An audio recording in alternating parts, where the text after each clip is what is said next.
Good evening, members of the school board. My name is Brittany Young of South Thomaston. As a mom with 2 daughters, I'm watching what is going on in our schools. And of course, I'm talking about the inclusion of biological boys playing in girls' sports.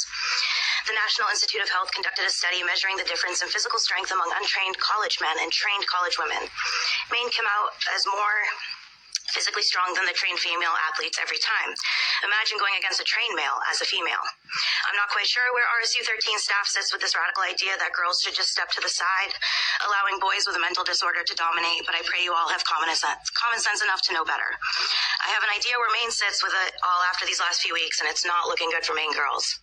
I will be devastated if this madness is still taking place when my girls are ready for school sports, because if it is, I will be forced to hold them back for their own safety. We have been told since we were young, boys don't hit girls ever. What changed?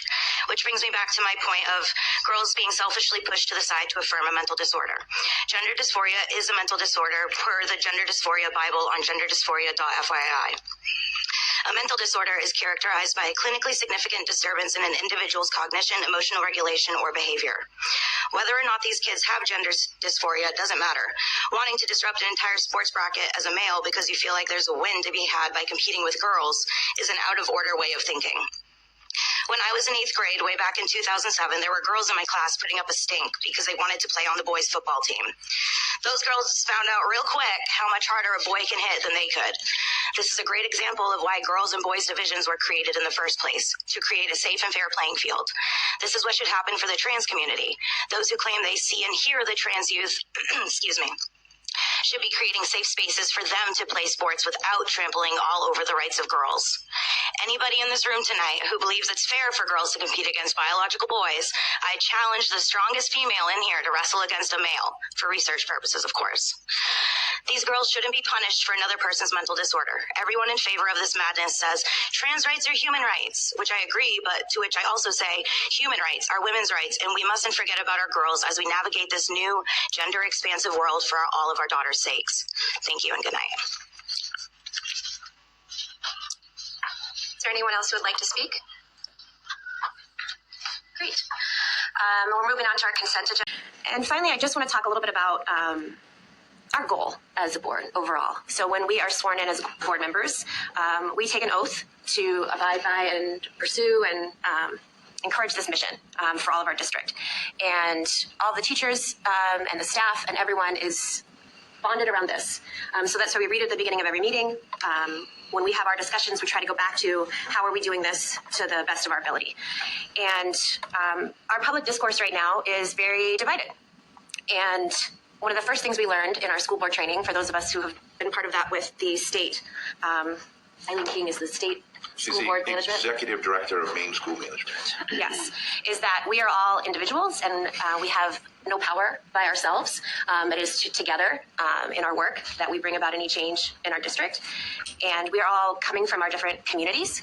And I just want to remind folks that this is where it's at. And we all can speak as individuals. We have the First Amendment rights.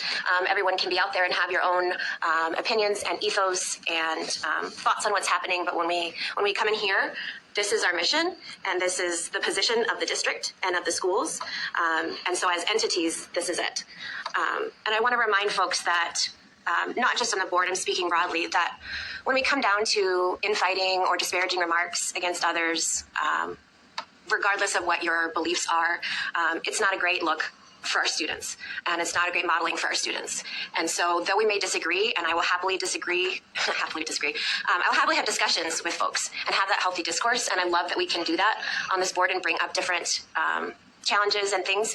I just want to remember that we are modeling that for our community and for our students. And so when we can keep the conversations respectful and focused on this, I think it has a broader impact for all of us, and we really are fulfilling our goals within here. So, yeah. Any questions about that or anything?